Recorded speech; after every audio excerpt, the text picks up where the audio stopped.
I'm in the right place at the right time.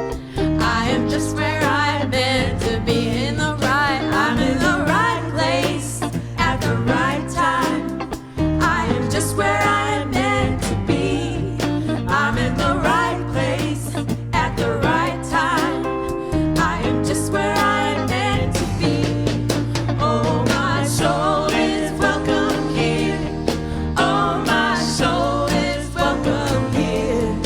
I am getting the message loud and clear. My soul is welcome. Go ahead and turn around and say good morning to our lovely live streamers. You're in the right place at the right time. I'm in the right place at the right time. I am just where I'm meant to be. I'm in the right place at the right time. I am just where I'm meant to be. Oh, my soul is welcome here. Oh, my soul is welcome here. I am getting the message loud and clear. My soul is welcome here. Oh, my soul is welcome here. Oh, my soul is welcome here. I am getting the message loud and clear. My soul is welcome here. I am getting the message loud and clear. My soul is welcome here. My soul is welcome here. Your soul, my soul is welcome here. My soul is welcome here. Oh, my soul is welcome here. My soul is welcome here now. My soul is welcome here. Yes, it is. My soul is welcome here. My soul is welcome. I am getting the message loud and clear. My soul is welcome here.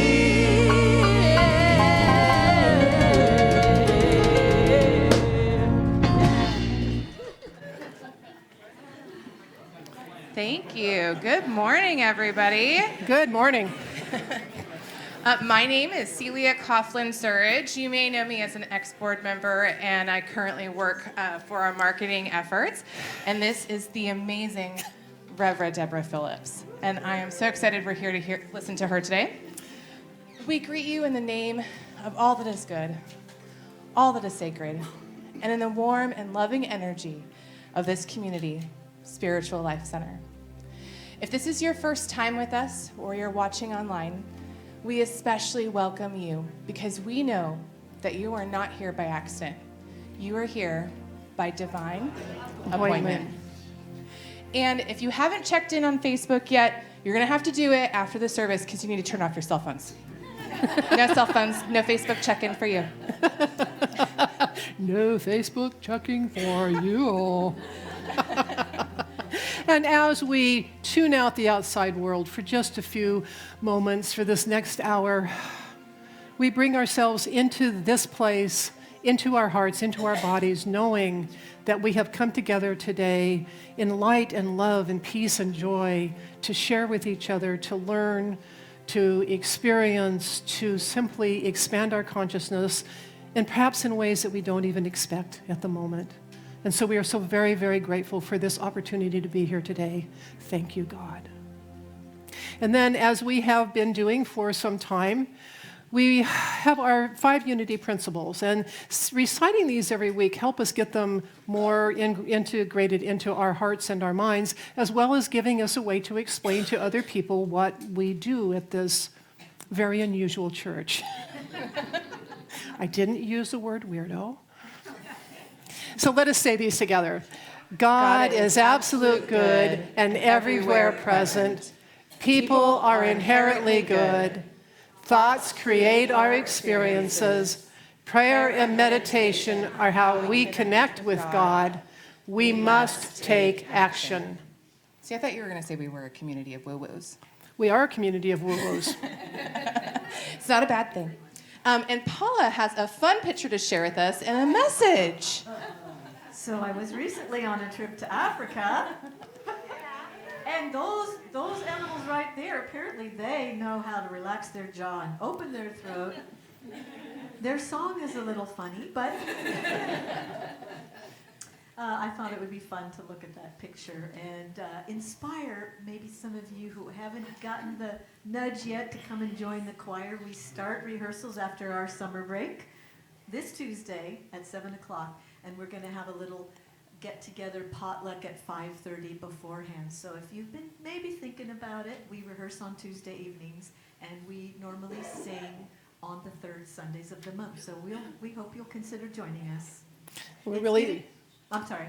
Go ahead. It's a no audition choir, so we work on it. And we always get really excited for the choir to get started again in September. So, okay.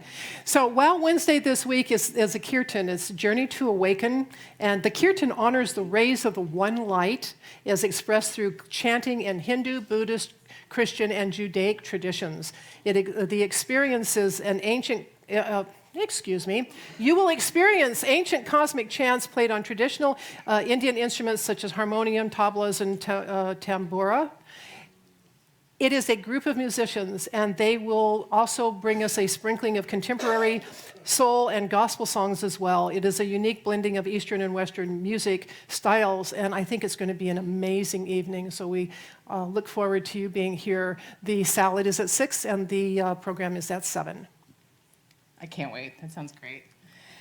Now, if you've celebrated with us before, you may be familiar with the Unity World Day of Prayer. We will be celebrating on Wednesday, September 11th, and we will be doing prayer, music, and meditation.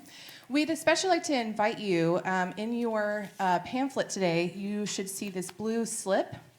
That is a prayer request sheet in your bulletin, and you can put it on the prayer tree in the courtyard. So fill that out with any prayer you may have, and the chaplains will pray with your prayer request at the service and then send them to Silent Unity, who will pray on your request for another 30 days. So that's going to be fantastic.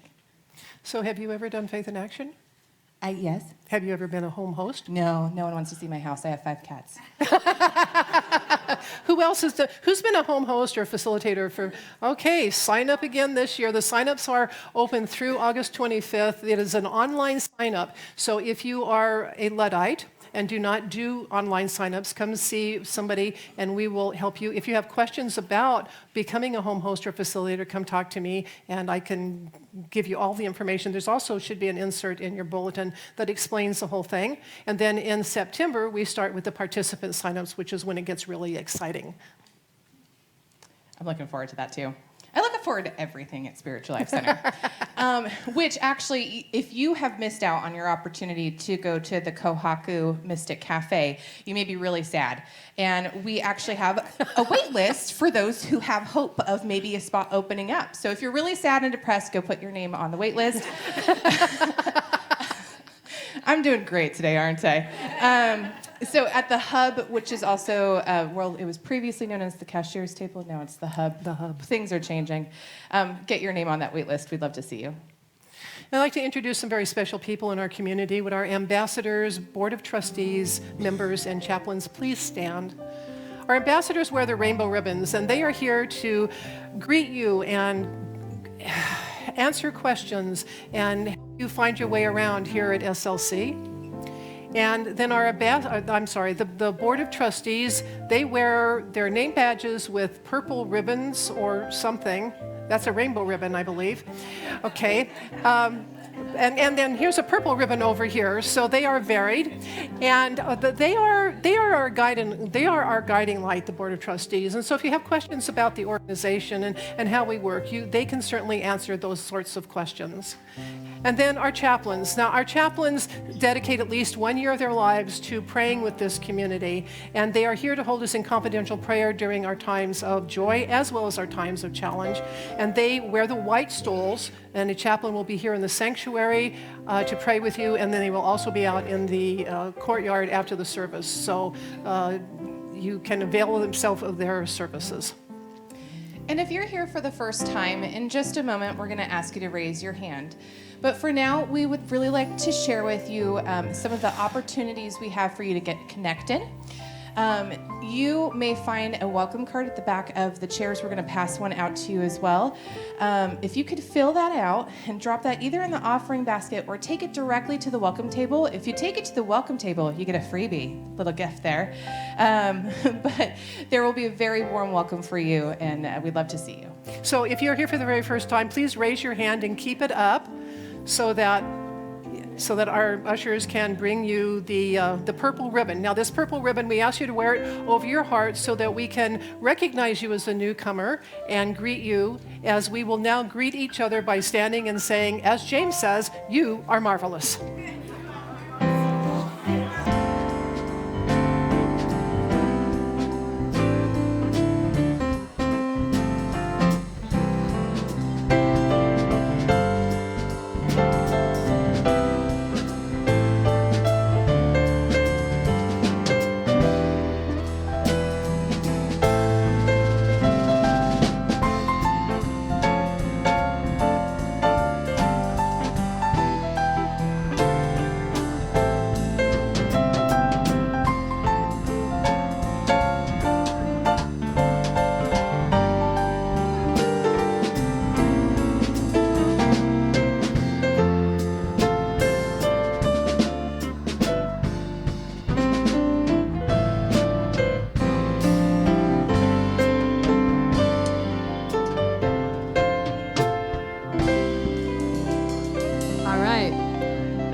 Singing Starting My Day.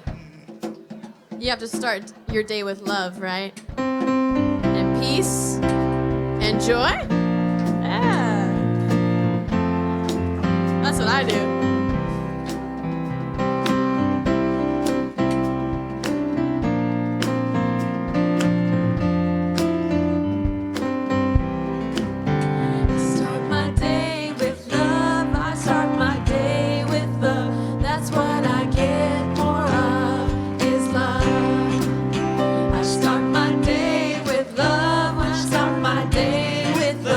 That's when I get more of is love.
that is a good way to start the day. Would you not agree? Mm-hmm. So, as most of you know, we have taken up the practice of speaking our cue card, this process we've been going through as individuals and a community. And we've been exploring some of those trigger points that keep us from waking up and showing up and cleaning up and growing up. And we've been speaking these together. Let's do that now. Please have compassion for us when we are being not enough, distrusting, grieving, blaming, powerless, and fearful, because this is who we've come here to be, inspired, in integrity, joy-filled, compassionate, unstoppable, generous, and transformational. Now let's enfold all of those beautiful qualities of shadow and light into our vision statement. Spiritual Life Center is a loving, vibrant family that welcomes home all people and accepts everyone, no exceptions. Weaving ancient spiritual traditions with emerging wisdom, we cultivate a spiritual deepening with the divine, each other, and our planet. And now we will prepare for meditation by singing this beautiful song, further enforcing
As we move into this time of meditation, we open to the thread of love that connects us all.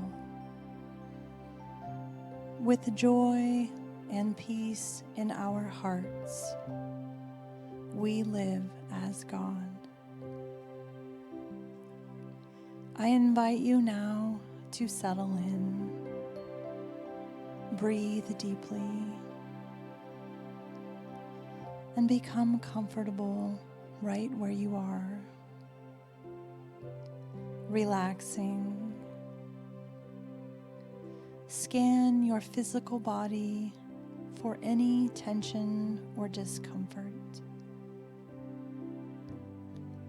And breathe into that place, sending the light of love, dissolving anything that doesn't belong, allowing ourselves to soften and let go. We relax into the stillness of our inner sanctuary, opening to the tranquility of this quiet time. Together, we breathe joy and peace into our heart center. Breathing in joy, relaxing into peace. Breathing in joy, relaxing into peace. Connecting with the essence of our true self, we are one with Spirit, whole and complete, tender and serene. We are embraced in the deepest love. Welcome to be just as we are. Connecting with our hearts, the heart of God, you realize all the love you need is already within you.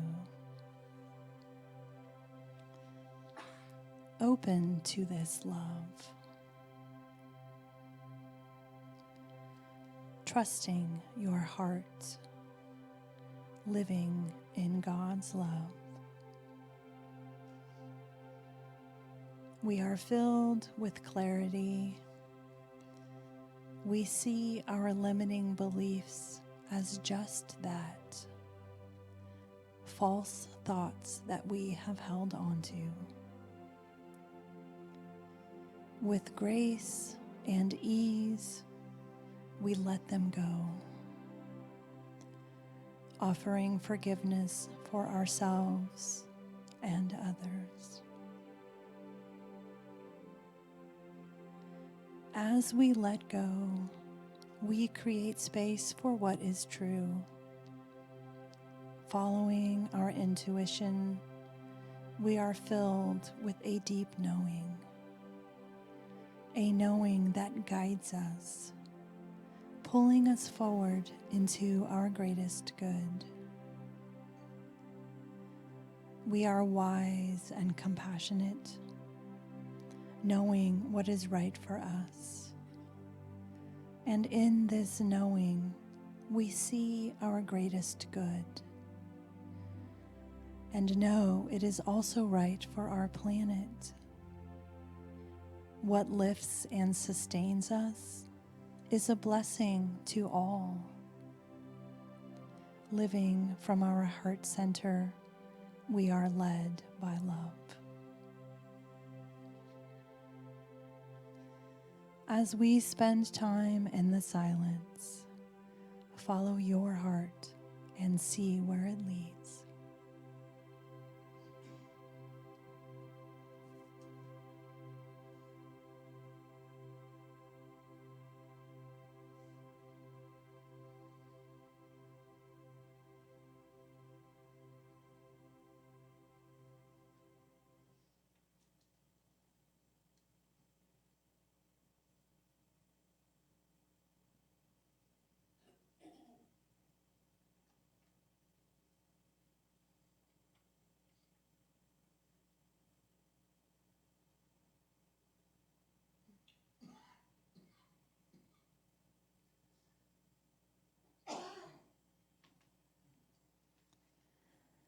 Follow your heart and let it lead you on the most amazing journey.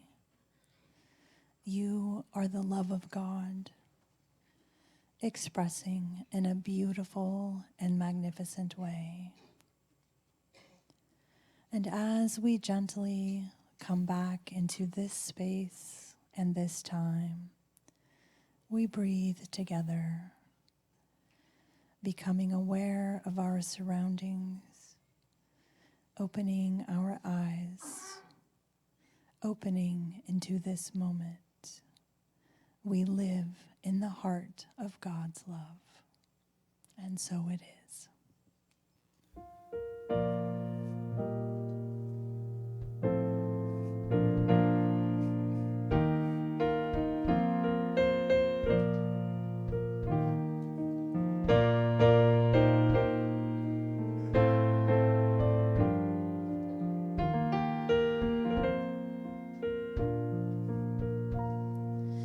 Nothing is ever lost, and we are not forgotten.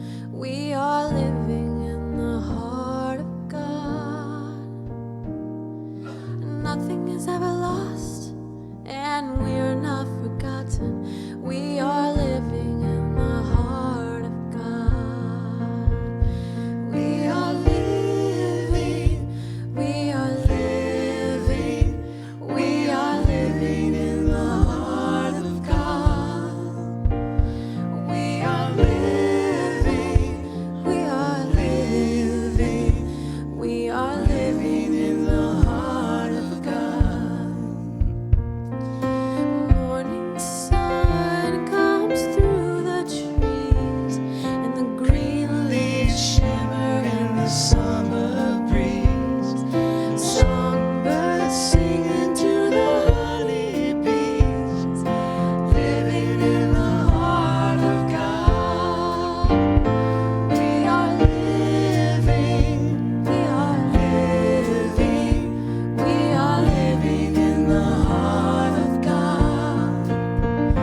We are living, we are living, we are living in the heart of God. After the dazzle of day is done, the moon makes love to the setting sun. The stars come twinkling one by one, living in the heart of God. We are living, we are living, we are living in the heart of God. We are living, we are living, we are living in the heart of God. And nothing is ever lost, and we are not forgotten. We are living in the heart of God. Nothing is ever lost, and we are not forgotten. We are living in the heart of God. We are living, we are living, we are living in the heart of God. We are living, we are living in the heart of God.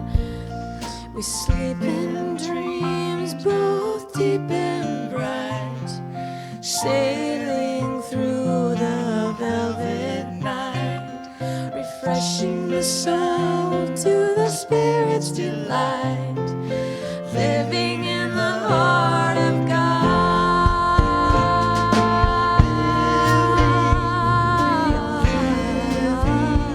We are living in the heart of God. We are living, we are living, we are living in the heart of God. We are living, we are living, we are living in the heart of God. The heart of God. We are living, we are living.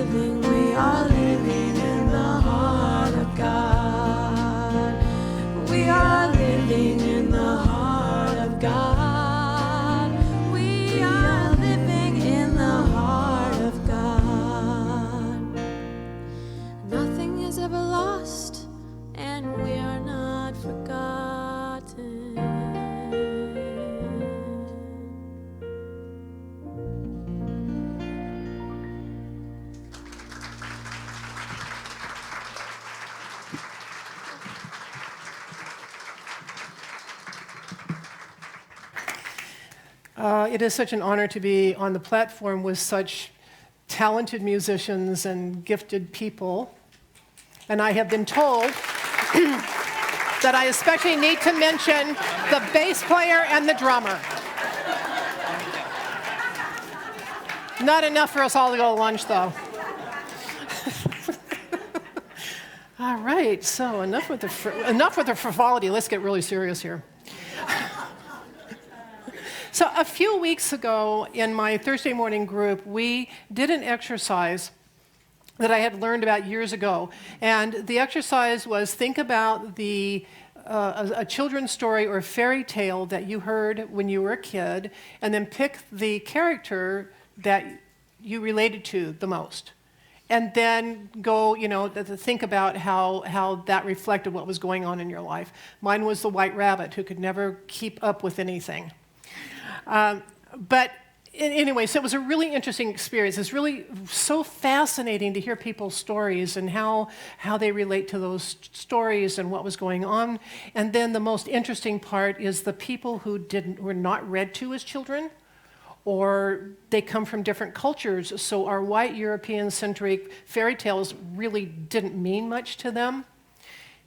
And none of this has anything to do with what I'm going to talk about today.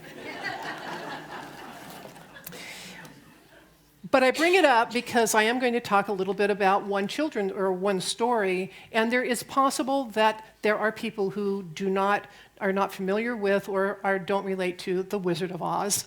So if I over-explain a little bit, bear with me. So in The Wizard of Oz, we have a girl, Dorothy. She lives with her parents on a farm, and then the tornado comes and lifts up the house, and it falls on the Wicked Witch, and then she's in this beautiful, colorful land called Oz. But what she wants to do is find a way to get home. Even though home was in black and white, she wants to go back to her world. And along the way, she acquires 3 companions. She acquires the Scarecrow, the Tin Man, and a lion who is not the bravest creature on the planet. And yes, there's Toto, but Toto is just taking a little nap for this talk. Okay, so Toto's over here laying in front of the fire. We didn't forget him. And was Toto a him or a her? Is it a him? I was thinking about that about 2 o'clock this morning. Anyway, they start off on their adventure. And obviously, lots of adventures ensue. But along the way, the Tin Man represents the heart.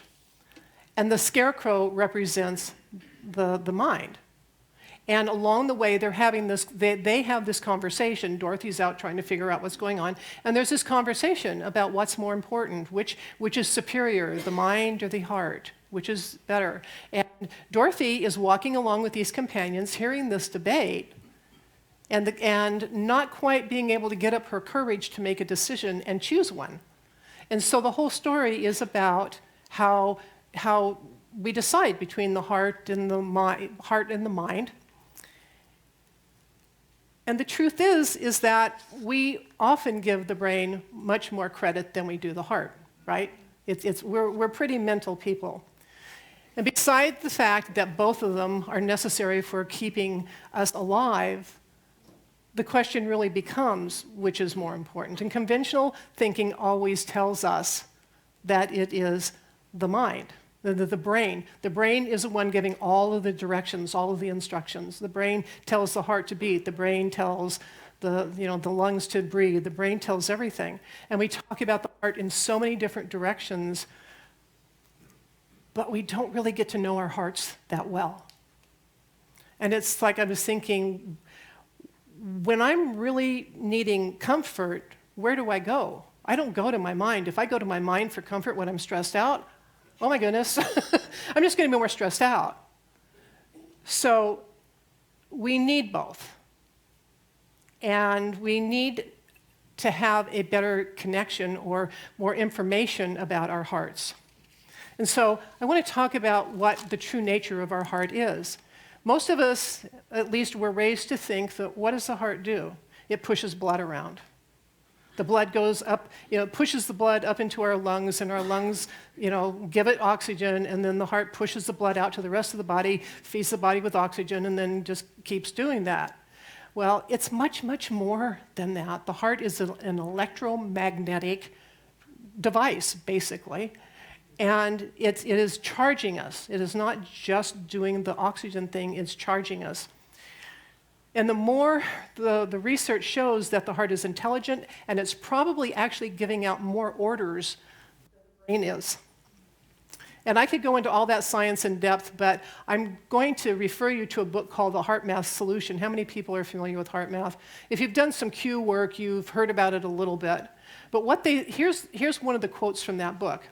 New discoveries now reveal that within each of us there exists an organizing and central intelligence that can lift us beyond our problems and into a new experience of fulfillment, even in the midst of chaos.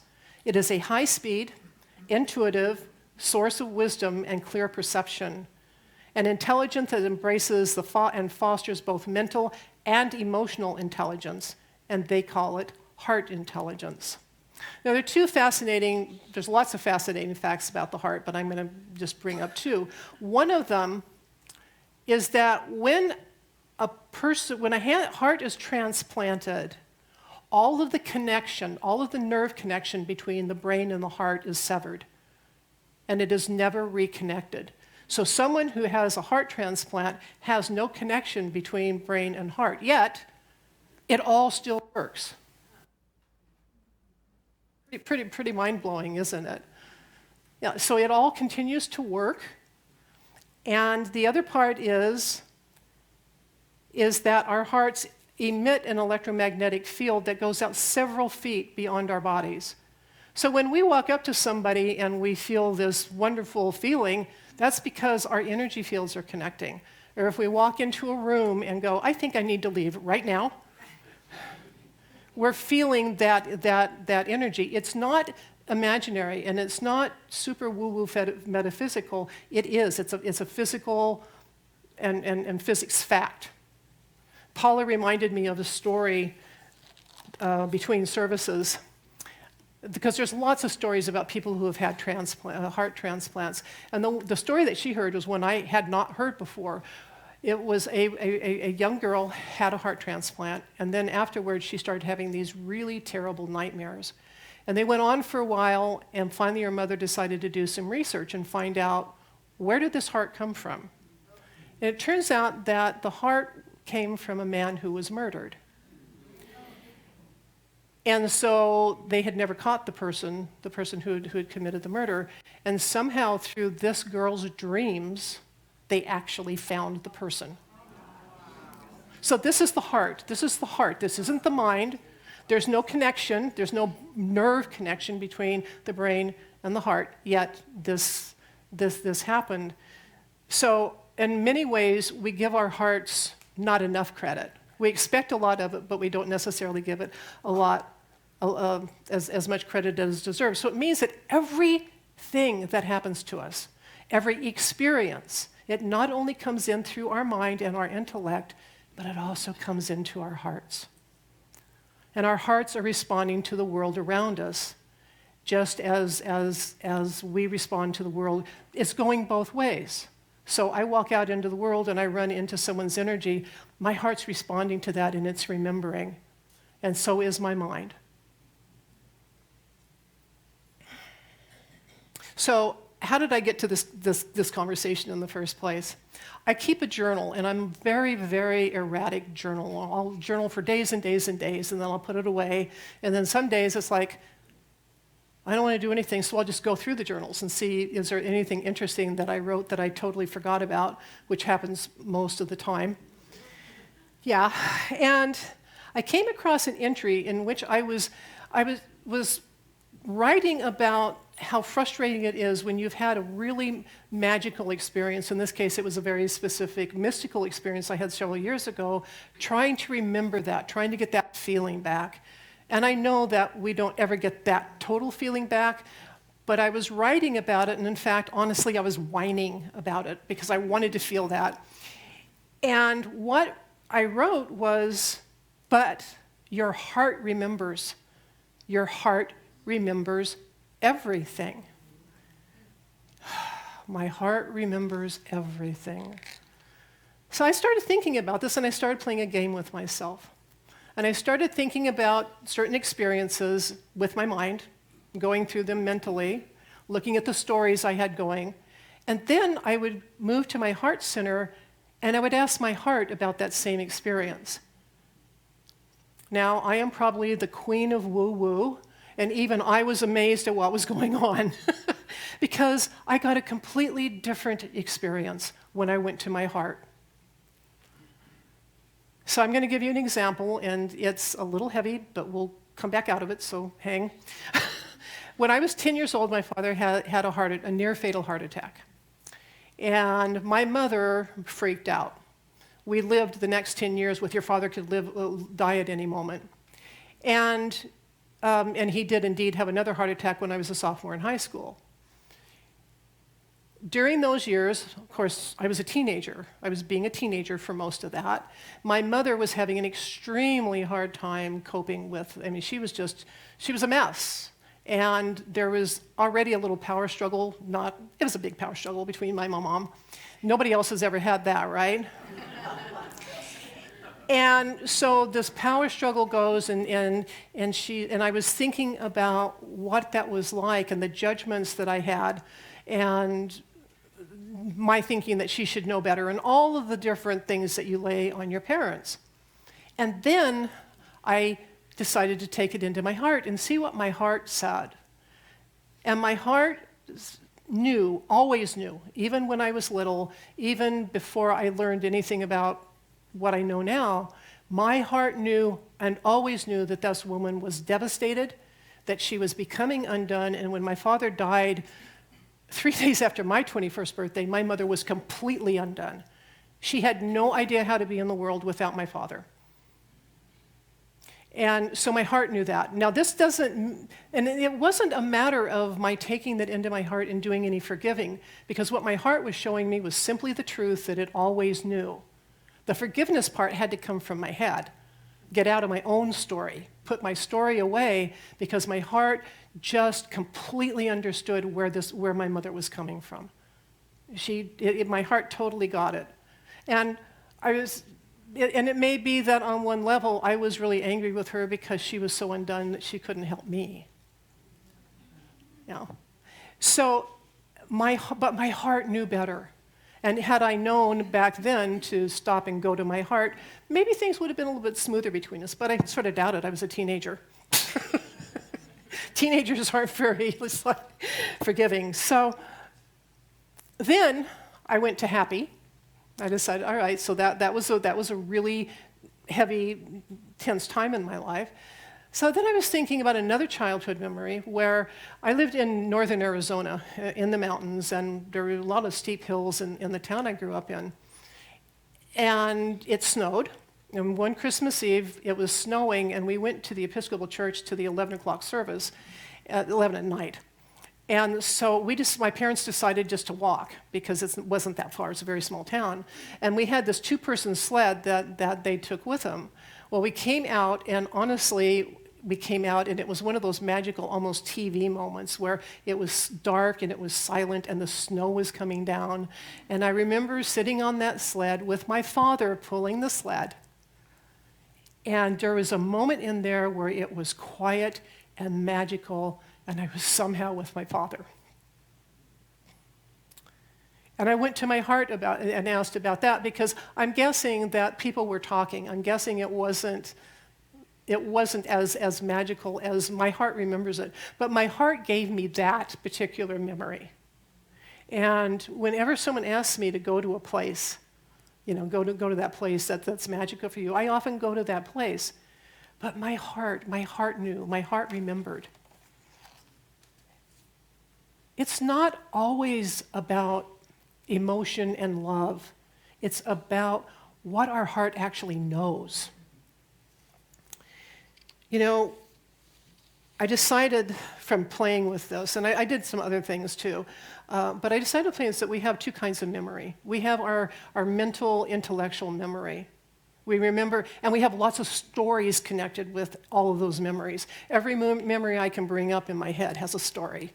And then sometimes that story has a story, and then sometimes that story has a story until I've made it into this big woohoo thing, right? But the heart doesn't carry the story. The heart simply knows. It simply understands and knows and doesn't judge and doesn't add. It is just what is. And it remembers what was, it remembers what is, and I think our hearts remembers what will be. Because it just simply knows. I have one of the best examples of this is how, our hearts give us signs. How many people have just known they shouldn't do something and then went ahead and did it anyway? You can admit this. We've all done that, right? And this wonderful, wonderful story of one of the people in my Thursday morning group, and she said that she was sitting at a bank getting ready with her daughter, getting ready to sign papers for a loan for a business. And she said every part of her was screaming no, to the point where she was having pains in her chest. She signed the papers anyway, and they lost almost everything. She completely overrode everything her heart and her body were telling her. And we do this. We continually do this because we are so trained to think our way through things.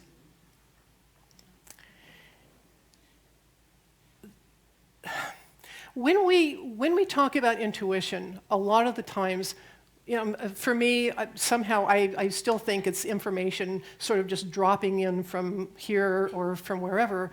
But the more I have thought about this, it's like intuition is our heart talking to us. It is our heart telling us what we need and what we need to do, or what we need not to do, what we need to stay away from. Following our heart, following your heart, that's a crazy and wild idea, isn't it? I mean, think about, and how many movies have been made about people following their hearts, and then they go through all these crazy adventures, and often they come to their senses and go back home. The end where the two people are running together to have that final kiss in the rain. But following your heart is really the only sensible and sane thing we can do. It doesn't mean that we don't stop and consider the ways to follow the heart. But listening to your heart is the best thing to do it. When I was 52 years old, I decided I was going to be single for the rest of my life, and I was going to be working until I was 105. And so I decided to go back to school and get a degree so that I could get a good job. And so I was going to be practical. And I walked in and I met this man who turned out to be my mentor for 3 years. And we talked for a while, and so I signed up to take a degree in liberal arts in creative writing. He spent my last whole semester saying, now repeat after me, would you like fries with that? Because we all know that was not the most practical degree. Now, I didn't know I was going to be doing this. And it has turned out beautifully, hasn't it? Because everything I learned in that and getting my master's degree, I use every day in this job. And if I had had other people fortunately I was by myself. I didn't have anybody coming and saying, you're going to go into the student loan debt and yada, yada, yada. I didn't, and I doubt if I would have listened to them because I'm not real good at that. But I followed my calling. I was just called to do it. And so following your heart can be a really good thing.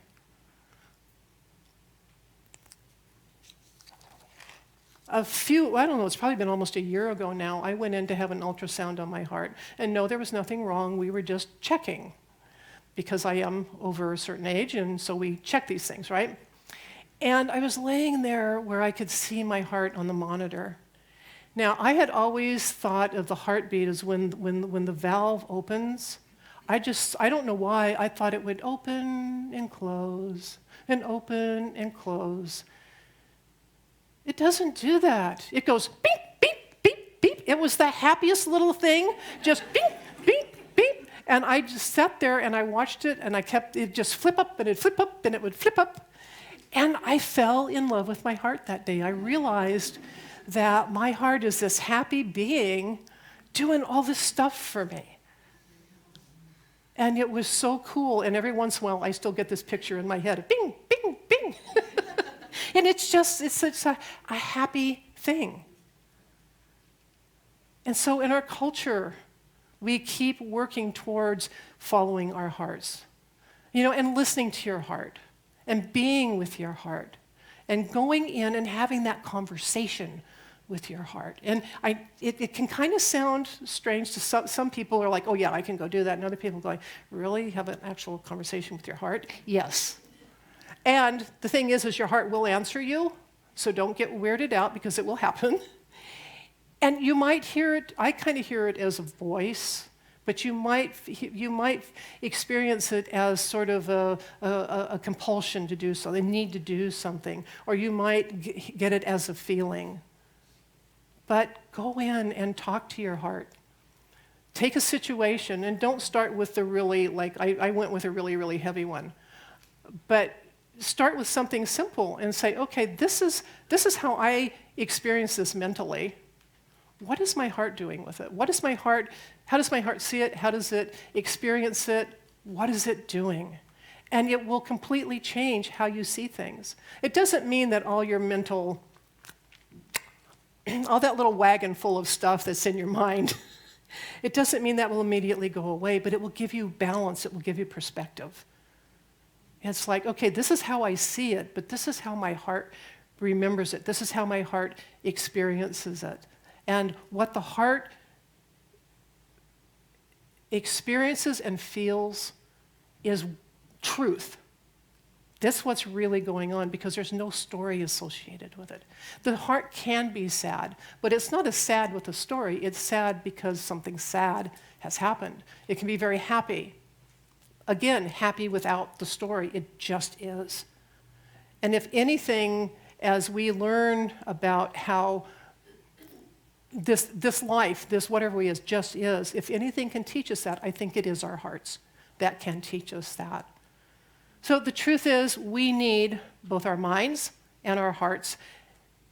And we do live in a world that challenges that balance, but that balance can be found. But like Dorothy, we are walking with a scarecrow that has a mind. We are walking with a tin man that has a heart, and the lion that gives us courage. They are walking with us all the time, and we can use them all the time. And when we do that, we can open to the messages of our hearts. We can use our minds to stop and listen to that guidance, and then we can gather the courage to go on the adventure of our lives and to take that first step on the yellow brick road. Thank you.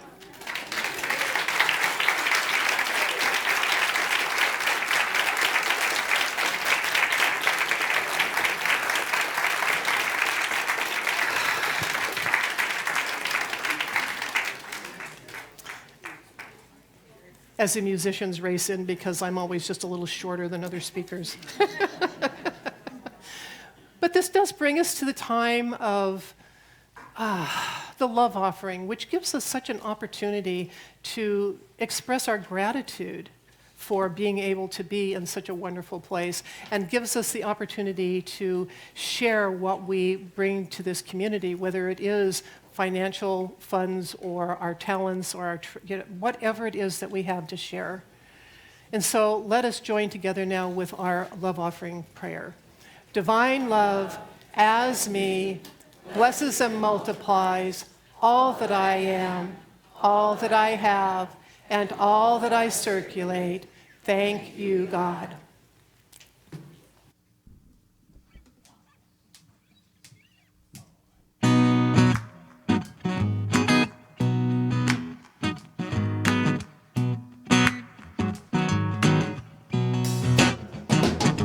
I was sitting on my porch, thinking about tomorrow and all the things I want to be. I'm working hard to pay my bills and it's catching up with me. Then I stumbled on the key. I've been walking along the path, following my shadow, 'cause that was all that I could see. When I turn around and find the light, thinking it might set me free, I realized it's shining from me. Oh, heaven's in my heart, and I know that's a miracle. Heaven's in my heart, that's all I need.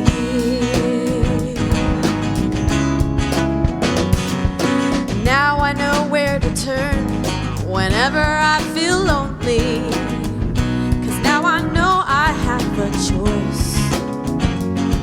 I can whimper in my pain or sing out loud in my loudest voice. Today I have a reason to stand up and rejoice, 'cause heaven's in my heart, and I know that's a miracle. Sing along with us. Heaven's in my heart, and that's all I need.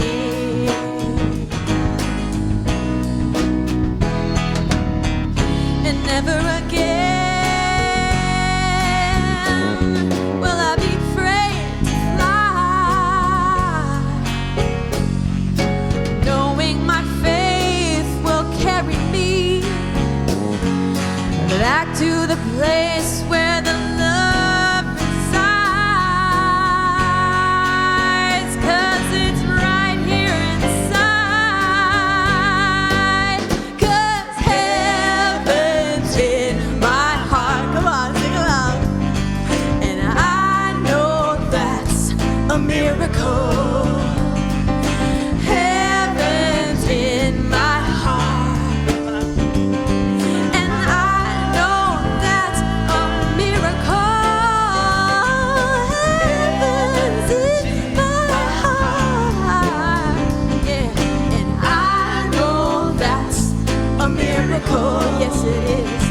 And heaven's in my heart, and I know that's a miracle. Heaven's in my heart. It's in your heart, and you know that's a miracle. And heaven's in my heart, and I know it's a miracle. Heaven's in my heart, and that's all I need. That's all you need.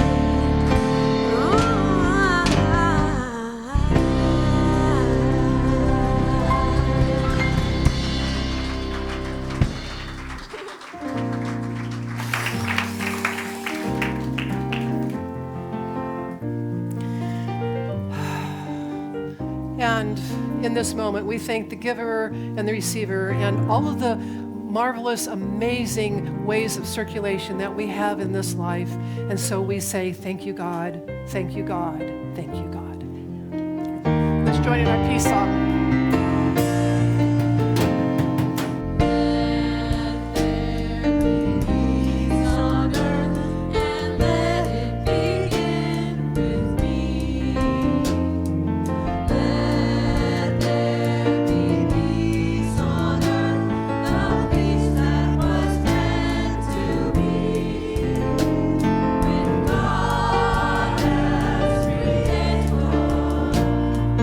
There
And Reverend James will be back next week, and he has a timely summer topic. It is increase inspiration.